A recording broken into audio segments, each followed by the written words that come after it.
Financial stability is not only about how much you earn, but what you earn financially is an important component of financial stability. And I have ridden a roller coaster when it comes to my financial life, earning power, and all of that. And so, as we think about building financial stability as one of the pillars of designed resilience and taking little action steps every day to make that part of our system of resilience stronger, I thought I'd share my experience with earning money. So my name is Rachel, and this is Designed Resilience, the corner of the internet where we talk about building daily habits and practices that help you have the resilience you need, whether things are amazing because you need stamina and you need to be able to take care of yourself in those times, or when things are really hard, when we traditionally think about needing resilience. And so one of the 5 pillars of designed resilience is building financial stability, because having that underpinning of financial strength helps you navigate great situations because it lets you know what options you have. It opens more options for you. And when things are hard, because you want to at least have the safety and security of a foundation of financial stability. So my history with earning money. When I was growing up, our parents, my sister and my parents, decided that it was more important for us to focus on school and our extracurricular activities than working. So neither of us were allowed to work until we graduated high school. But when I graduated from high school, the last day of classes was a week before graduation. And so the weekend after classes ended, but before I actually walked the stage, my parents took me to a local mall. It was a Grapevine Mills Mall in Texas. And basically said, we're not leaving the mall until you have a job. So I started in the food court, got some applications, finally made my way around to the Rainforest Cafe, which is now a Landry's owned restaurant, but it was known for being a themed restaurant that was completely built out inside like a rainforest and had simulated thunderstorms and animals and all this kind of stuff. And they were hiring and interviewing on the spot. And so I interviewed for a job in the little retail shop that was in front of the store, and I got it. And so that was my first job, an hourly position working in retail. I stayed with the Rainforest Cafe and eventually moved into the restaurant, becoming a waitress. And so I really enjoyed being in that kind of retail space and then food and beverage space. I loved the kind of action orientation of it. I liked that while I was working in a bigger system, I kind of had control over my section, and I could, create a great experience for my guests. And food and beverage just really worked out for me. While I was at Rainforest Cafe, I waited on the manager of a Four Seasons food and beverage outlet and his wife, and he recruited me to the Four Seasons. And so I worked there, and that changed a lot about my ability to earn money. Rainforest Cafe was a great income provider for me as a college kid, because at the time, the restaurant was still having like 4-hour waits. It was a brand new concept and people wanted to check it out. And so money was good. But as I think is still the case, we were making $2.13 an hour, and only if our tips did not equal minimum wage did we make more from an hourly perspective. So earning was totally fluctuating. You had good days, you had bad days. It was a little bit difficult to predict. Moving to the Four Seasons was a significant change in the way that I earned money. So I was still working in food and beverage situation, but I was getting paid hourly at a more substantial rate. And because it was part of the Four Seasons property, it was an 18% gratuity on food and beverage. So guaranteed tips, guaranteed hourly wage.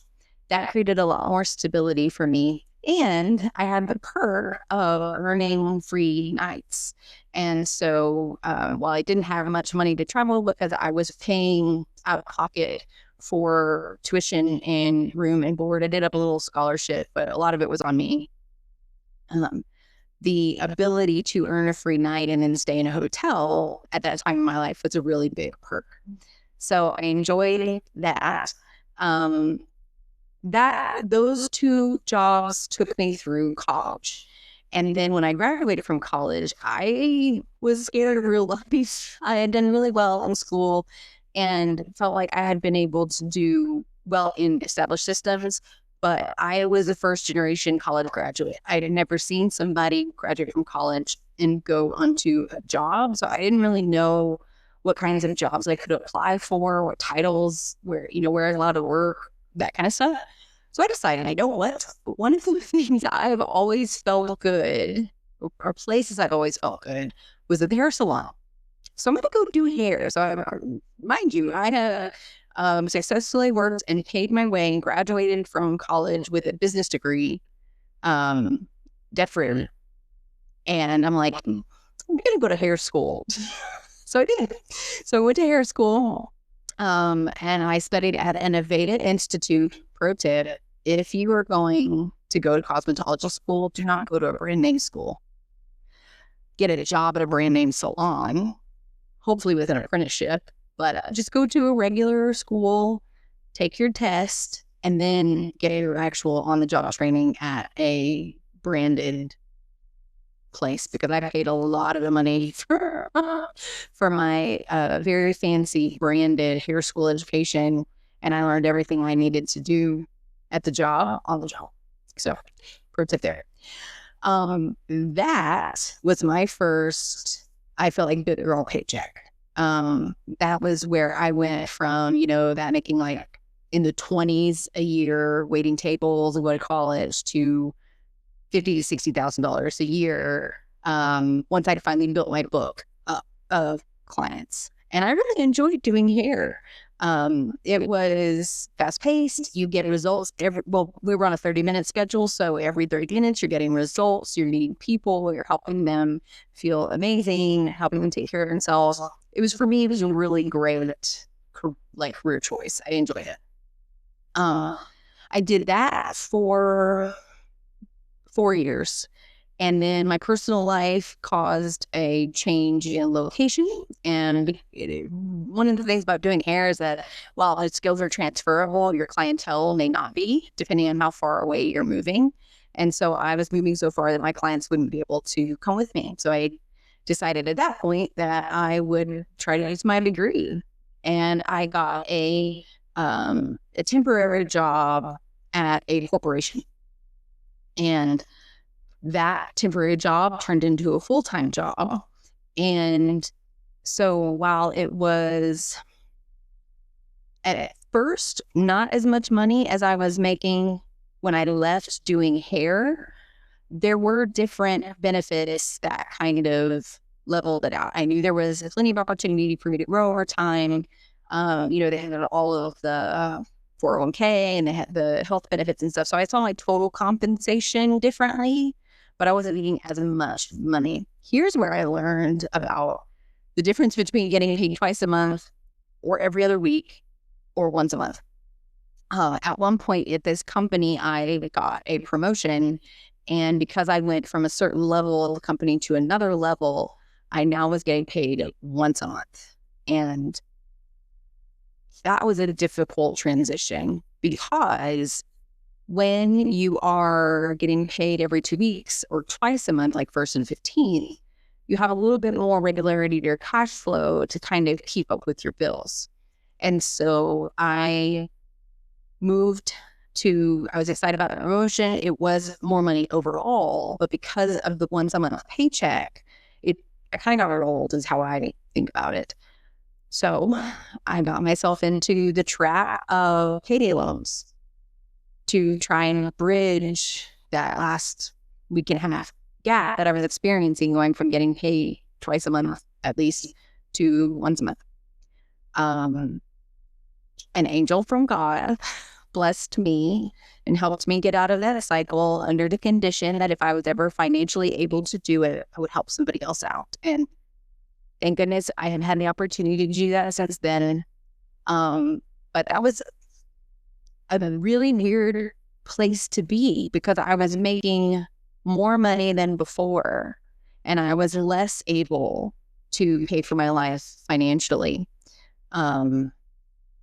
So anytime I have gotten in those places, I've been able to go back to waiting tables to make extra income. And so I was also, some of my life, the things that had made me stop doing hair also caused me some debt.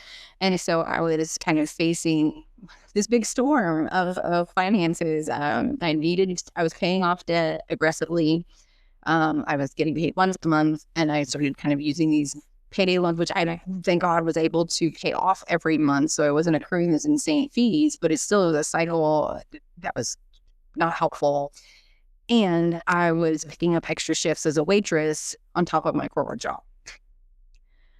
So I started researching kind of how to have these conversations about compensation with your boss and things, and prepared a presentation. It didn't go the way I hoped. So I thought to myself, well, maybe it's the right time to start looking for a different job, one that maybe could be more helpful to me from a financial stability standpoint. And so then I was able to secure a job at a local children's hospital. And that came with a pay raise that allowed me to be more than financially stable, to do more than pay my bills. And it was getting a paycheck every other week. So that was really great. With that job, I was able to stop waiting tables on the side because of my angel friend. Was not taking payday loans anymore. And so I really focused on stability, getting some savings, paying my bills, not doing a lot of lifestyle, because I didn't want to grow my lifestyle that much, because I knew how much not having enough money would cost me. So that job was a beautiful job for me. And I met my husband, and we bought a house in East Texas on a lake. And so the commute to the hospital became too much. And so I began looking for a role that was closer to home. And so at this point, I pivoted from communications, which is what my professional corporate jobs did into that point, to sales. And I became a sales enablement partner for a company that was much closer to home. And that was sort of a lateral move from a financial perspective, but because I wasn't driving as much, because I wasn't commuting as far, my cost of living went down. And so they kind of balanced each other out. So it wasn't technically a raise, but it made my quality of life so much better, and the finances worked out. From there, I got a friend of mine told me about a role, so I didn't really get recruited in, but I joined a technology company that was the first time I made over 6 figures. And that felt like a really big deal. So I had kind of hit that. And that was in my late 30s. I don't think I was 40 yet. And, it was a great job. I got to travel until COVID, and worked with some fantastic people, and really enjoyed that. And I was working for a company that I had had my eyes on.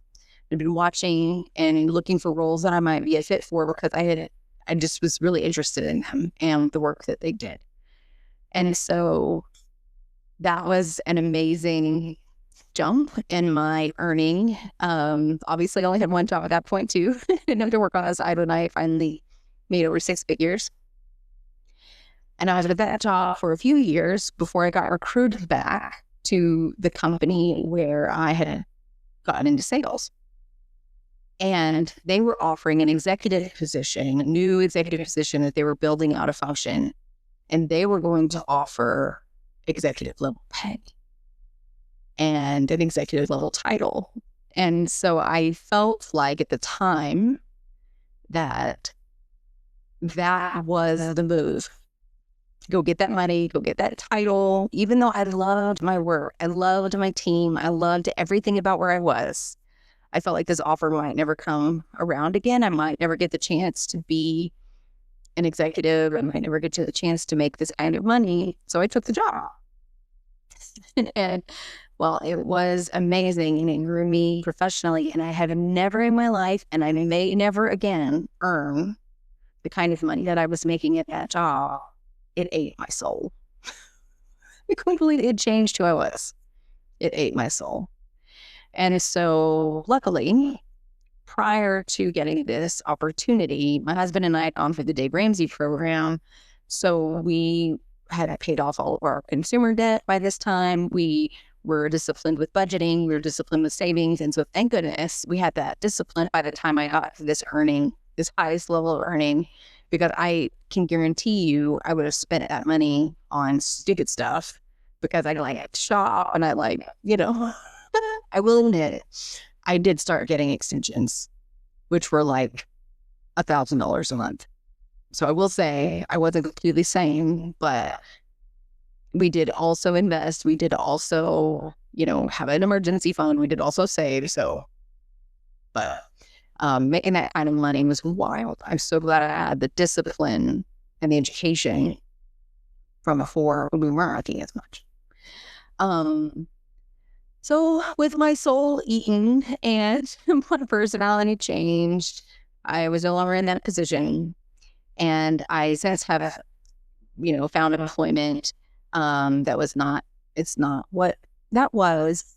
But having gone through that cycle of, kind of on the upswing out of college and making good money, and then having a major life situation change, and I needed to relocate. And so I changed all my career, and then having that trajectory be pretty up, and then losing myself and needing to find a regular place. Now my focus for my earning, like how much I need to make a job work for me, is completely grounded in paying my bills, saving some money, and investing. And I know what enough is, because I've had way less than it. I've had way more than it. And they both have their problems. They both have their stressors. And I still have, years of working left ahead of me. And I have no idea what my earning is going to look like over time. I know what their floor is, like what I need to make to, for our life, pay our bills and invest and save in the way that we need to. But if I hadn't been, from an earning perspective, bottomed out, working 7 days a week and still needing payday loans, all the way up to squealing when I saw my W-2 and everywhere in between, then I think the spectrum would scare me. I'd be scared. I'd be afraid or scared of the low, and I'd be afraid or scared of the high. And because I lived in both, and now I am so gratefully in happy medium, I know I can handle it. I don't want to. I don't want to handle 7 days a week working and not being able to make ends meet. And I don't want to be, there's no amount of money that will make me lose my soul again. And I know what that looks like. I know what that feels like. And I know how to know when it's coming. So I can guarantee that won't happen again. But what I have found is that because I worked at it and was attentive to my financial stability, I've always been able somehow, by hook or by crook, to make it work. And money is a tool. It doesn't make me better or worse. It doesn't make me more or less capable. but it helps me fashion my life. And because I lived a good amount, I know what I want my life to be fashioned as. So all of that to say, my big old story to tell you that wherever you are today from a money earning place, it can change. Whether that's amazing news or terrifying news, it's the truth. It can change. And you can navigate those changes with financial education, with the advice of professionals, doing a lot of reading and listening to podcasts. You can understand how to make the money you have work. Because in your life, you may have high highs of great earning, and maybe your job is seasonal and you make a lot of money as a particular type of year, or time of year. Or maybe you are, gaining skills that will be super valuable down the road. Earning money is not a linear thing in anyone's life. So don't feel like where you are now is where you'll be forever. And I certainly am not where I have been. And I'm grateful for that. So if you have any questions about career transitions or anything like that, my resume looks like a choose your own adventure novel. And the salaries kind of walk along with that. But yeah, I hope that this gives a little hope that if you're not where you want to be, you don't have to believe that that's all you'll ever have, that you can change your stars. I certainly did.